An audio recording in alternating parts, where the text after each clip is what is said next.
Officer, one moment. What do you have in your hand? Just my case report. You can't take the case report over with you, sir. Okay. You don't even have the right person. We're trying to get the public to understand that the courts do make mistakes. Not my date of birth. That's not notice to me. That's notice to whoever is still walking around at 99 years old, Your Honor. Have you found that that everyone makes mistakes? The city can make the argument that Scrivener's error, that's harmless error, but they're the ones out there charging these documents. And it's not a good thing, and they should know. Could you please point to him and identify an article of clothing that he's wearing? That blue shirt. Flowers, I believe it's a floral pattern. From where I'm standing, there isn't a single flower on that shirt. What's the biggest reason that they're making mistakes? Or? The biggest reason is because they're not following the law. First thing I want to mention... Really? Yes. Whoa. Yes. Mr. Odd, it looks like you submitted this on behalf of Las Vegas Corruption Live. So what is Las Vegas Corruption Live? Go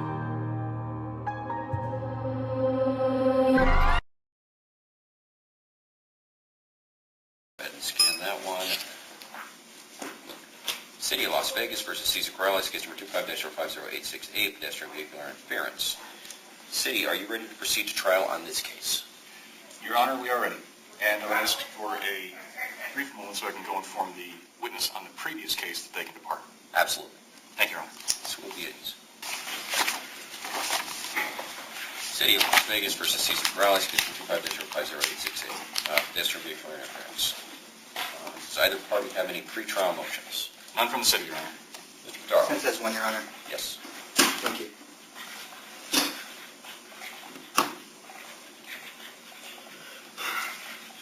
Your Honor, in this case, defense will be making a motion to dismiss the case Okay. based on a deficiency of the complaint. Citation. Sure. Your Honor, I don't know procedure how we can do this, but I would like Your Honor to take judicial notice of my client's date of birth. Okay. If you look at the complaint, Your Honor, you don't even have the right person. Date of birth, April 5th, 1926, which puts this individual in this complaint at 99 years old. Since this is a new case, Your Honor, I can't renew my argument from last. I'll re-argue it, Your Honor. Obviously, I don't think it would be appropriate today if the prosecuting attorney were given the ability to amend the citation on the basis that they weren't the ones who initiated the charging document or had the good faith basis to charge on this charging document, Your Honor. I think on the basis of the citation being deficient, Your Honor, because one of the things that we'd have to prove is identity. Obviously, there's other ways you can do that, but I think on the basis of making an identity issue and then also notice, again, you have to put the appropriate person on notice, Your Honor, and with that I'll submit. Okay. Thank you, Mr. Fedoro. City? Thank you, Your Honor. Your Honor, the idea of notice is to let someone know what occurred, what's alleged to have occurred, what they're alleged to have committed as a violation. In this case, the Scrivener's error indicating the incorrect date of birth does not change the fact that the TUIT does contain information regarding what is alleged to have occurred and the matter for which we are set for the trial here today. This argument is correct. There is an error there that this defendant was born on 1926. I don't believe that to be the case based on my observations of the gentleman here in court today. However, this is nothing more than a Scrivener's error. That does not at all make defective the remainder of the complaints which put the defendant on notice, nor is there a claim or allegation within the arguments presented by the defense counsel today that it was not provided to the defendant in this case. The fact that there's a Scrivener's error there meant that there was no correction at the time, so be it, or that there was an error in entering the date of birth. That does not rise in any way to the level of a failure of notice or an error that would make this so infirmed as to justify the dismissal of the case. Thank you, Your Honor. All right. Thank you, sir. Mr. Fedoro, anything else? Yes, Your Honor. Okay.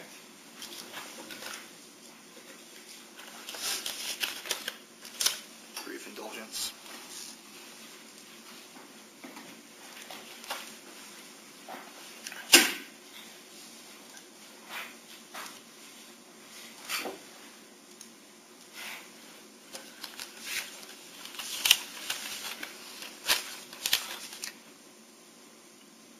tell you, Your Honor, more than likely, and if the city wants to object as to me speculating, that at some point in time today, if this trial were to go forward, that one of the testifying witnesses is going to testify to the fact that this isn't the first time that they've interacted with this individual. Problem is, the individual is not who they have on the citation. Let's say my name was John Smith. Pretty common.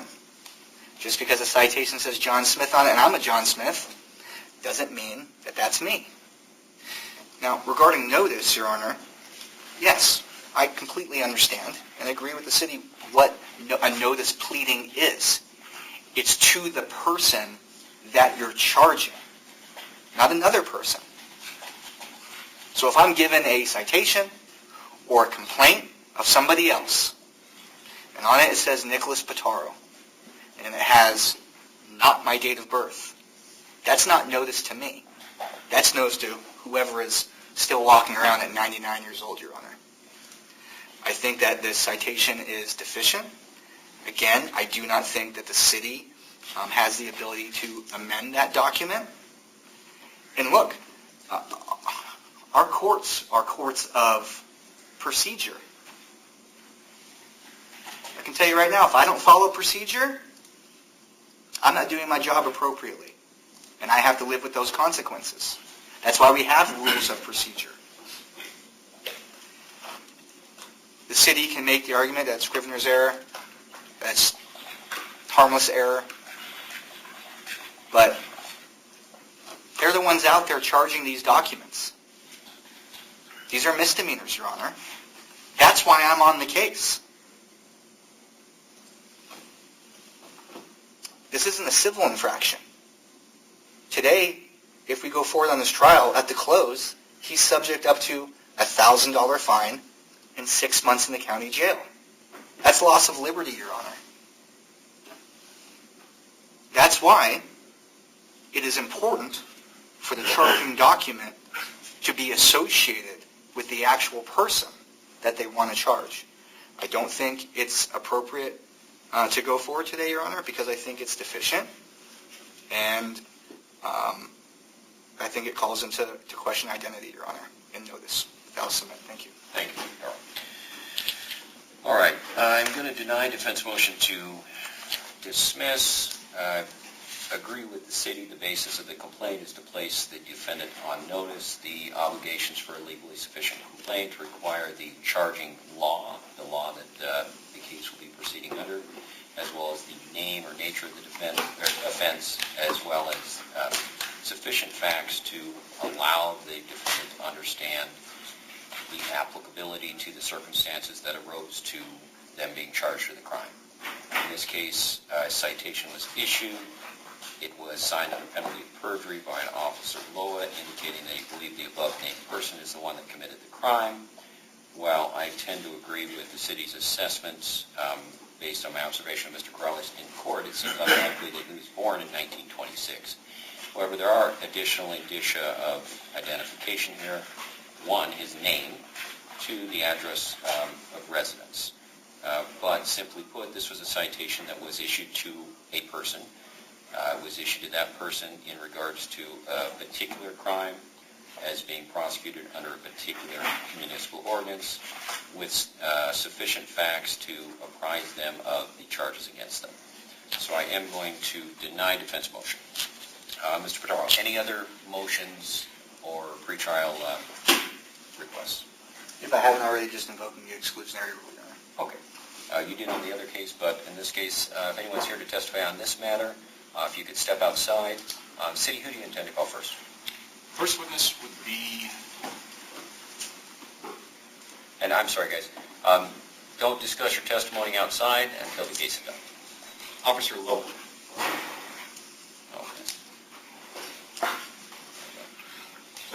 All right. City, do you have an opening statement?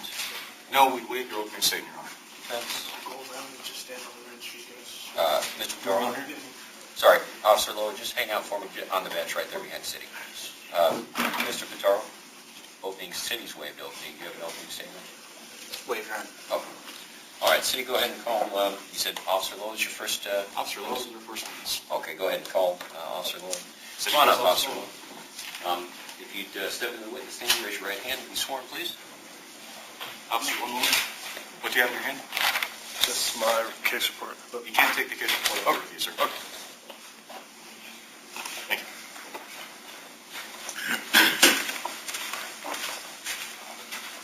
Do you solemnly swear the testimony you're about to give will be the truth, the whole truth, and nothing but the truth, so help you God? Yes, ma'am. Okay, City, go ahead. Thank you, Your Honor. Officer Lowe, can you spell your name for the record for me? Braedenloa. All right, and I understand that you're an officer, but can you tell me, what do you do for a living? I'm a deputy city marshal with the city of Las Vegas, sir. And how long have you held that position? About 1.8 years. Okay. And what sorts of responsibilities do you carry out in the course of your work? To operate and enforce on city of Las Vegas property. And when operate and enforce, what do you enforce? CLVOs, or city ordinances, and the laws. Okay. So with regard to your work, what are some examples of the roles that you perform and fulfill in the course of your duties in enforcing those laws? Any violations that we see.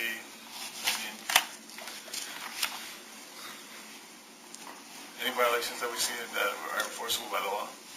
Okay. So I wanted to ask you about August 8th of 2025, specifically that evening, around 11 o'clock. Do you recall what duties you were performing, if any? Yes, sir. We are operating for a taxi enforcement, and we're currently on a traffic stop before this. Okay, and you said before this. Are you referencing what you assume to be the case of why you're here today? Yes, sir. Okay, and that's because you've received a subpoena identifying why you're here today? Yes, sir. And you recall the citation in this matter? Yes, sir. Head vehicle interference. So, because you've kind of opened that door to tell me, referencing to this, that citation, at any point during the course of your duties that night, did you come into contact with a gentleman by the name of Cesar Corrales? Yes, sir. Do you see him anywhere in the courtroom today? Yes, sir. Could you please point to him and identify an article of clothing that he's wearing? The blue shirt. And an article of clothing? The blue shirt that he's wearing. Blue shirt. Your Honor, may the record reflect that the defendant has been identified by the officer as Cesar Corrales. See, I do see two people with blue clothing on. I'm going to deny your request at this time. Your Honor, forgive me, that doesn't look blue to me inside of defense counsel's jacket. Would you please describe with greater specificity? Blue shirts, clear glasses. Clear glasses? What else about the shirt? Flowers, I believe, a floral pattern. Okay, is there a collar? Collared shirt. Are there sleeves on it? No sleeve. Short sleeve. Can you please describe the haircut of the defendant? He has a ponytail. Okay, and is the man defending, or next to the defendant, does he have a ponytail? No, sir. Okay, so are you identifying the man with the ponytail, the patterned blue shirt with no sleeve as the defendant in this matter? Yes, sir. Okay, and that's Cesar Corrales? Yes, sir. May the record now reflect? Yes. The defendant has been Court will record will reflect identification of Mr. Crowers. All right. About where did you encounter this defendant? On a traffic stop at the Plaza Valet Parking Garage. Okay, and is that plaza location, do you remember the address? I can't recall the address specifically, but Main and Fremont. Main and Fremont? And is that within the city limits of the city of Las Vegas? Yes, sir. Okay. So you're within the city of Las Vegas. You're there on August 8th, 2025, and I think you mentioned taxi enforcement. What led to your interaction with the defendant in this case? He walked on to the scene of the traffic stop, and so when I went to go back them up, he was already on scene in the roadway. Okay. For another case that I cited in the report. I can't remember the exact case number, but yeah, that's what our initial interaction was. Now, was there a recording that was acquired of the area that you were performing this task in? Yes, sir. And was that from the hotel that was in that area? Yes, sir. All right, and that was received by the officers and a capture of the events you're describing? Yes, sir. Okay. Would you be able to recognize it if you saw that? Yes, sir. Court's indulgence, may I ask for the IP address for Collaborate? Sure. And City, has this been made available to defense? Yeah, this is all stuff that's been produced in Discovery. Yeah. And Nick, you're welcome to look at what I'm looking at here to make sure before I publish anything.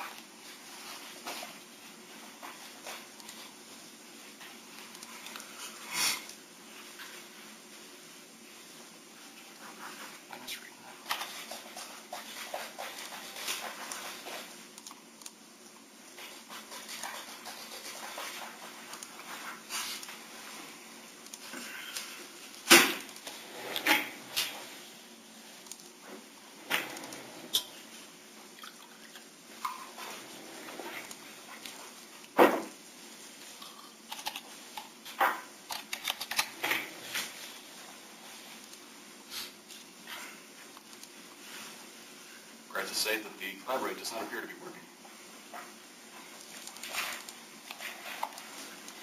See, off record briefly if you need a minute to address the technical issues. Let me see if I can resolve this here, Your Honor, but I appreciate that accommodation.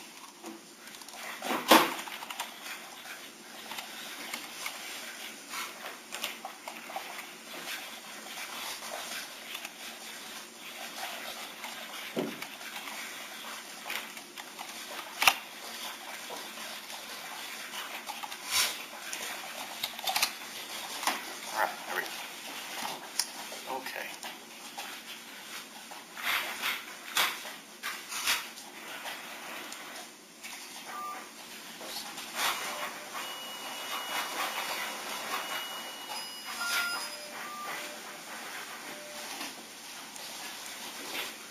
I'm looking now on the screen, for the record, at a video, and it's a still shot. Nothing has been played yet. Officer, do you recognize the still shot?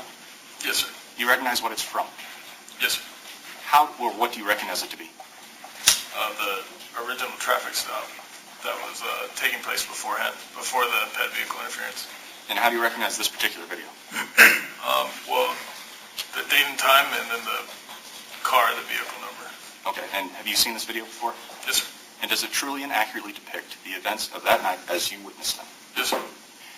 City moves to admit as Exhibit 1, video currently on screen. This was retrieved, and it has for identifiers 503 PTZE S Southeast Doors, Valley Drive Entry Plaza Annex. Okay. Mr. Pitaro. No objection, Your Honor.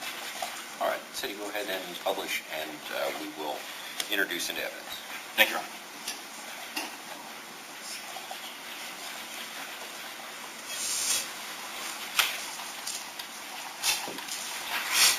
Now, officer, can you see this video in front of you? Yes, sir. And you don't need to speak over to it. If you just speak loud enough so I can hear you. I know we're both having to sit down right now. I'd appreciate that. Yes, sir. I can see it on you. Okay. Now, you can see my cursor moving on the screen. Mm-hmm. I can see that this is a video that starts around 11:08 p.m. and ends about 11:25 p.m. Whereabouts within that time frame should I focus my attention so that we don't have to watch that entire video? I would want to say around like 11:18. 11:18? Is this about right? Yep. Okay. I'm going to go back a little bit because it looks like we caught something in the middle here. Because I see cars moving. All right. Now, officer, do you recognize what's happening on the screen right now? Yes, sir. Can you tell me what's happening on the screen right now for context? The other traffic stop just ended. I'm getting back into my vehicle to leave the scene. Okay. I'm going to freeze the frame here. I see you, using my cursor, getting back into your car. You know who it is that's now standing in the street in front of your police cruiser? Yes, sir. Caesar Corrales. Caesar Corrales, that's the defendant? Yes, sir. Okay. Now, I see that he's walking behind you. Had you been speaking with Mr. Corrales prior to this point? Yes, sir. And the other traffic stop. Yes, sir. And the other traffic stop. Now, had you asked him to come and stand in front of your car? No. Okay.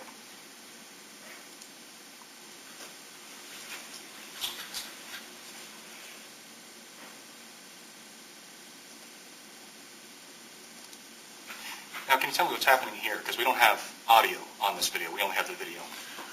He was yelling at me. I can't remember exactly what he was saying, but he was trying to get my attention as I was leaving. Okay. And what were you telling him? I don't remember responding to him at all at this point because I was just trying to get out of the scene. Okay. So as I play, if you could tell me what exactly is happening here and what you're doing, because again, we don't have audio.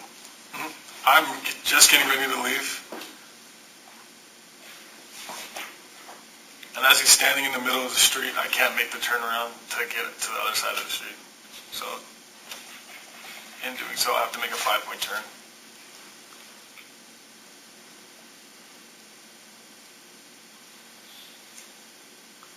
And this is where I see the pet vehicle interference. From that angle, you can't really see it clearly, but from my perspective, he literally was in the middle of the road and the car had to stop. The only reason why I said that it was a pet vehicle interference is because the brake lights came on the white Impala. And that's that white Impala that we see here that my cursor's over? Yes, sir. Okay. So you had just performed this turn to get in the opposite direction. Why did you perform the turn the way you did? Because he was standing in the middle of the roadway and I didn't want to I couldn't get around him. It was an obstacle. Okay. And is that what was captured on that video just now? Yes, sir. And that was the conduct for which he was cited? He was cited for the pet vehicle interference on the Impala, but he also did cause a pet vehicle interference on my vehicle as well. Understood. Now, at any point during that night, had you asked the defendant to step onto the sidewalk or to step out of the street? I personally did not, but a fellow officer did. What was the name of that officer? Officer J. Maurice. And did you see him anywhere in the courthouse today? Yes, sir. Okay. Where was he? He was sitting next to me earlier. Okay. But he's present here in the courthouse today? No, sir. He's not currently in the courtroom. Not in the courtroom, but he is in the courthouse? Yes, sir. Understood. All right. So please tell me what's happening here, because again, we still don't have audio. At this point, I'm telling him that he just interfered with the white Impala, and I told him that I was going to initiate a stop.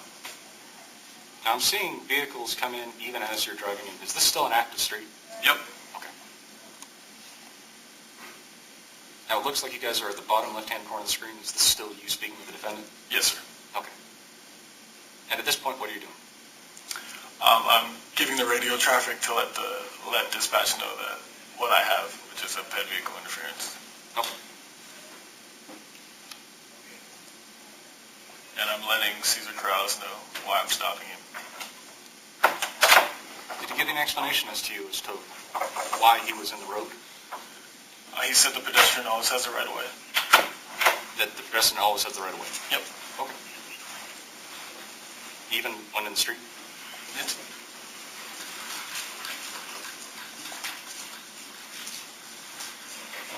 Now, officer, can you recall any other conduct throughout the rest of this video that you believe would be relevant to the citation that you issued? Originally, he wasn't willing to come forward with his information. I had to admonish him and give him the admonishment that if he failed to... I'm sorry, what's the objection? Loose speculation, I don't know what information he's talking about. His Okay, driver's... Sorry, Officer Laura, when there's an objection, I'll hear from argument, then I'll make a decision, and then I'll either let you know, go ahead and continue answering, or I'll have the attorney ask you a question in a different way. Okay. The answer was the officer was trying to determine the identity of the defendant, and so that's the information that he was referencing. So I'm going to overrule the objection. City, go ahead. Thank you. And if you could, please continue with your answer. Yeah, so I had to ask him and then give him the admonishment that if he failed to provide his identity towards him, I could also charge him with obstruction or providing false information to a police officer. To which, after that admonishment, that's when he decided to give me his identification. Okay. And then is that the point that you issued the citation to him? Yes. Do you actually physically hand it to him? Yes. That's the defendant. That's Yes. who you handed it to. Yes. Okay. Right, I would pass the witness for cross. Okay. Mr. Picaro. Thank you, Your Honor.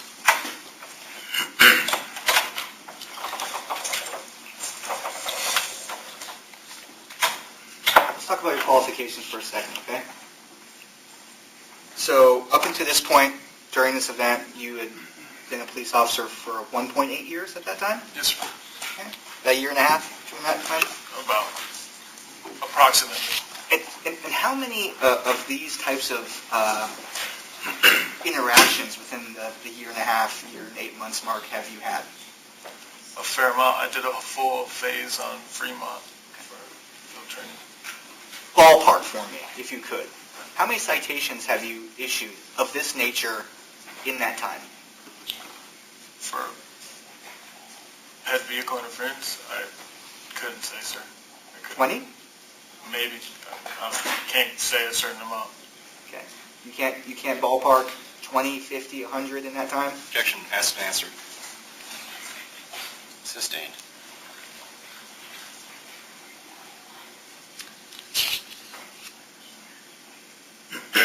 But you did issue a citation in this case, right? Yes, sir. And you said on direct examination that he wasn't forthcoming with his identification, Yes, sir. but he ultimately gave it to you, right? Yes, sir.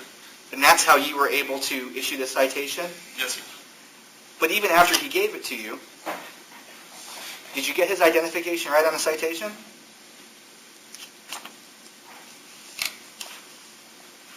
From what you see, I guess I made a mistake on his birthday, but in the report, his birth date is correct. Let me ask it this way. When you generated this citation, did you enter in his birth date correctly or not? No, I did not. He handed you an ID, correct? Yes, he did. And still you didn't. I made a mistake. Okay. Let's talk about mistakes for a second here.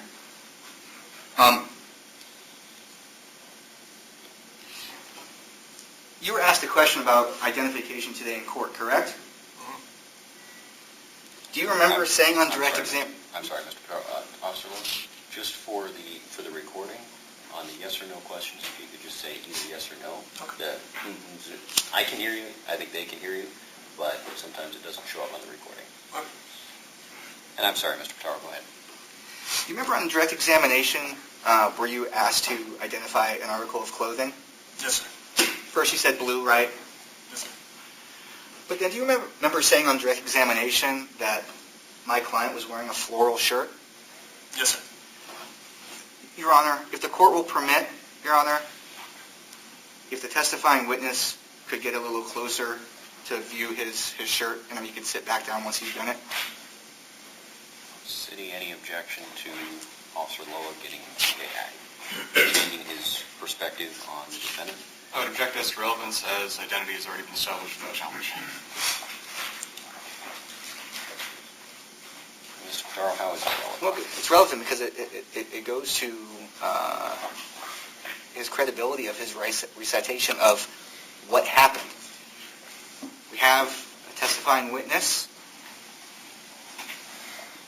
talking about how an individual didn't give his information, and then once he gave the information, he didn't put it appropriately on the citation. I understand you've already ruled, Your Honor, on notice, although I disagree.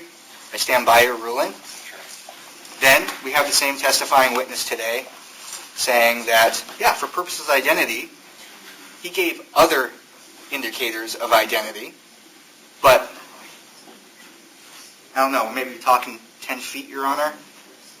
From where I'm standing, there isn't a single flower on that shirt. So here we have a testifying witness, can't put the correct information on a charging document, and now he's sitting in court, and he doesn't even know what he's wearing, Your Honor. And I'm kind of laying foundation here. City, anything else? Only that this is misconstruing the testimony. This is not a question of his veracity or his honesty or ability to identify. If you say it's a floral pattern, this is not relevant to this case. Whether or not it's a floral pattern or it's a geometric pattern, it doesn't really matter. His characterization is completely irrelevant to his ability to testify truthfully. Nor does it have anything to do with the case here where we have a video of it. And there doesn't seem to be any relationship to this other than it's kind of rehashing what's already been dealt with in the motions to dismiss that were heard prior to the initiation of the cases, or the state's presentation of evidence. Okay. Mr. Pataro, how close are you asking that Officer Loa get to Mr. Morales, or Mr. Corrales? Halfway. Okay. Objections overruled. I'll grant the request. Officer Loa, if you wouldn't mind just getting closer to Mr. Corrales. For the record, objections overruled. It is relevant to the extent that Officer Loa's ability to perceive what he's observing and articulate it. Just right here. All right. Sir, let me just verify. Is it Officer Loa? Yes, sir. Okay, Officer Loa. Did you get can you see the shirt that this individual's wearing? To me, they look like little flower patterns, but I mean, I guess they could just be circles. Okay, you can sit back down. Thank you, Officer Loa. Appreciate it. All right. Go ahead, Mr. Pataro. Officer Loa, do you wear glasses? No, sir. Okay. No contacts? Okay, thank you.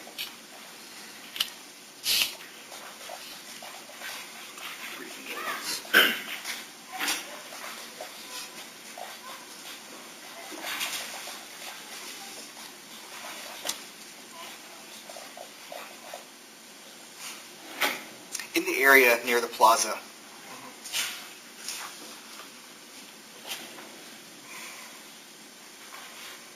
Was it quiet or was it loud that night? It was loud. It was loud? Now, remember when you said that my client was yelling something? You couldn't recall what he yelled, he was yelling? Could have been because it was loud outside, right? Sure.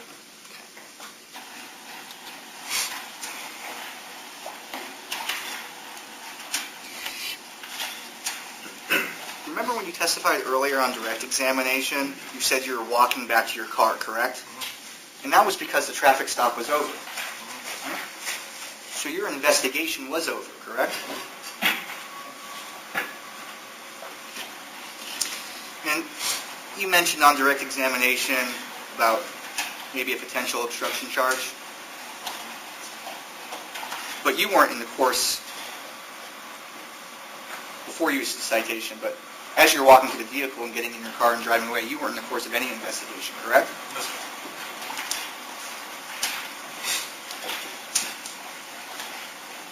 Now, we've all seen the video. Where your car was parked, was that parked on the plaza's property? It was parked in the roadway. Yes. In the roadway? Is it on their private property? Yes. Okay, thank you.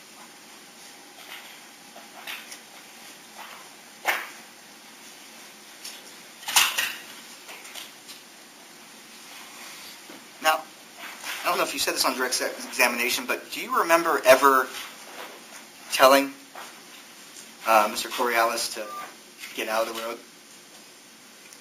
I did not do that. And so, are you aware of NRS 171.1233? No, sir.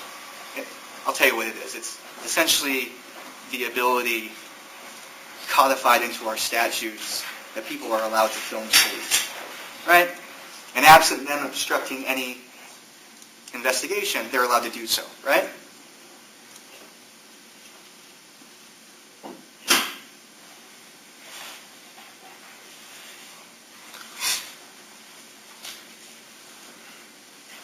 Now, you looked at your report before you came in here, correct? Yes, sir.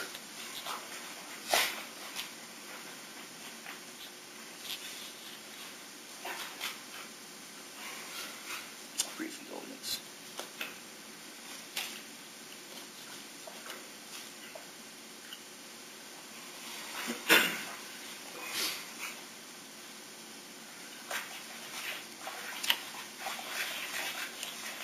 The direction your car was facing, was it facing the parking garage? Okay. No, I'm sorry. Officer Willow, Yes, no, sir. sorry, we just got to have the yes or no's. Now, when you were leaving, you could have went that direction, correct? Flipped the U-turn? No, sir. It's a one-way. There's traffic coming in to the valet. That's the direction of traffic. So the way your car was parked, Mhm. you're saying there was no way for you to go that direction and then turn around. You had to make the 5-point turn. I can't recall.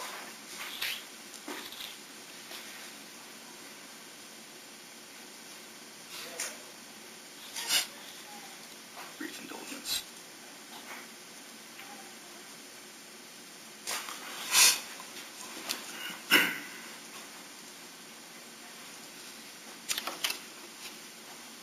In your report, you wrote, as I was leaving the scene, I noticed the HMA standing in the middle of the road at the intersection of Plaza and Fremont, near the entrance of the Plaza Valley parking garage. You remember writing that? Yes, sir. Yes, sir. Sorry.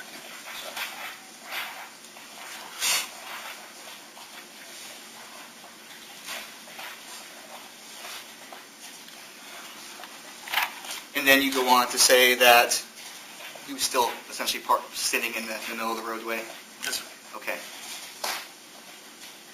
Were you watching him the entire time that he was following your vehicle as you were making that 5-point turn? I was trying to avoid him, yes, so I was trying to stay away from hitting him. Okay. So did you or did you not observe him intentionally get in the way of that vehicle? Can you repeat the question? Did you or did you not, when you were turning, view him intentionally getting in the way of that vehicle? Yes, because he was in the middle of the roadway. But you didn't tell him to get out of the roadway, correct? No.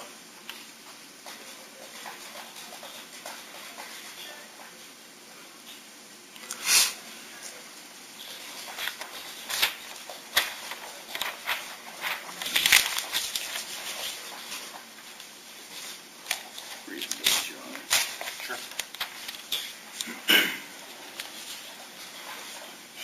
And just so we're clear, this was on private property, not on the public roadway? From my understanding, yes. And brief indulgence, Counsel.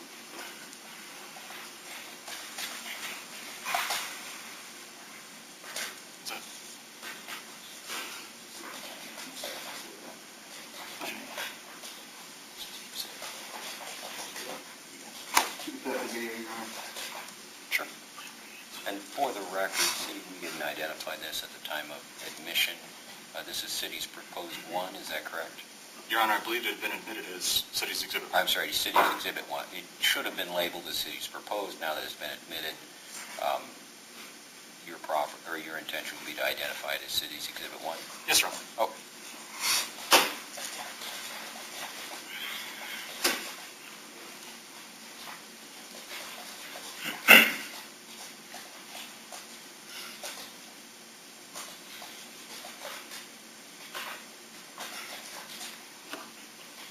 Stop right there. Officer. Brief indulgence. Did you see the video? Did you see where the white Impala was turning? Yes. If we could just replay that part one more time. I just want us to look at that one more time.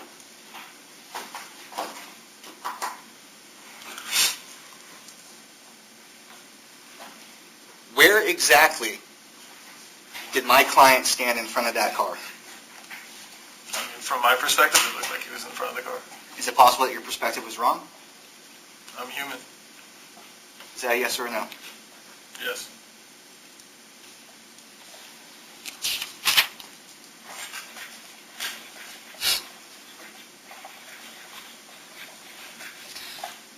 Pass the witness, Your Honor. Okay. We are going to process briefly. I'm going to call a case out of order, and then we'll be at ease for a few moments. So, Mr. Corrales, if you can go ahead and shut off your recording, or you can go to a different case. Mr. Sagis, and Mr. Corrales, come on up. All right. Do I start? Sure. And you haven't changed the framing at all, right? It's still just as me and the witness. Oh, I'm sorry, Your Honor. You haven't changed the framing at all, right? It still has to be the witness. Perfect.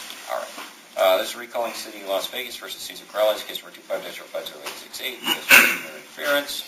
All right. Mr. Pitaro, you were complete with your cross-examination? I did pass. I did have a few follow-up questions, but I understand the city would have to not have any further questions. You've already passed the witness? I did pass. Okay. All right. City redirect? A redirect. Okay. All right. Is this witness free to go? I'd ask that it be retained for recall. Okay. So, Officer Lowe, I'd like to ask you to hang around. You can sit outside. Just don't discuss your testimony with any other witnesses. Yes, sir. And thank you. The public to understand that the courts do make mistakes, and it's not a good thing, and they should know, because we do vote for our judges. So have you found that that everyone makes mistakes? Right. I understand that. But do you find that, is there any overwhelming evidence, or is there anything that says, most of the mistakes are technical in nature, or the judge is stupid, or, or uninformed, or is there any kind of trend that you've been able to notice that why judges are what's the biggest reason that they're making mistakes? Or? The biggest reason is because they're not following the law. First thing I want to mention. Really? Yes. Whoa. Yes. Whoa. That's a big statement. That is huge. Here's what people don't understand is these judges, if they make technical mistakes, they get a break. It's called harmless error. If a judge makes a mistake that does not impact the decision, usually, unless it's a constitutional or fundamental, there's rare exceptions, the Supreme Court affirms. They don't hit him with an order reversing on that.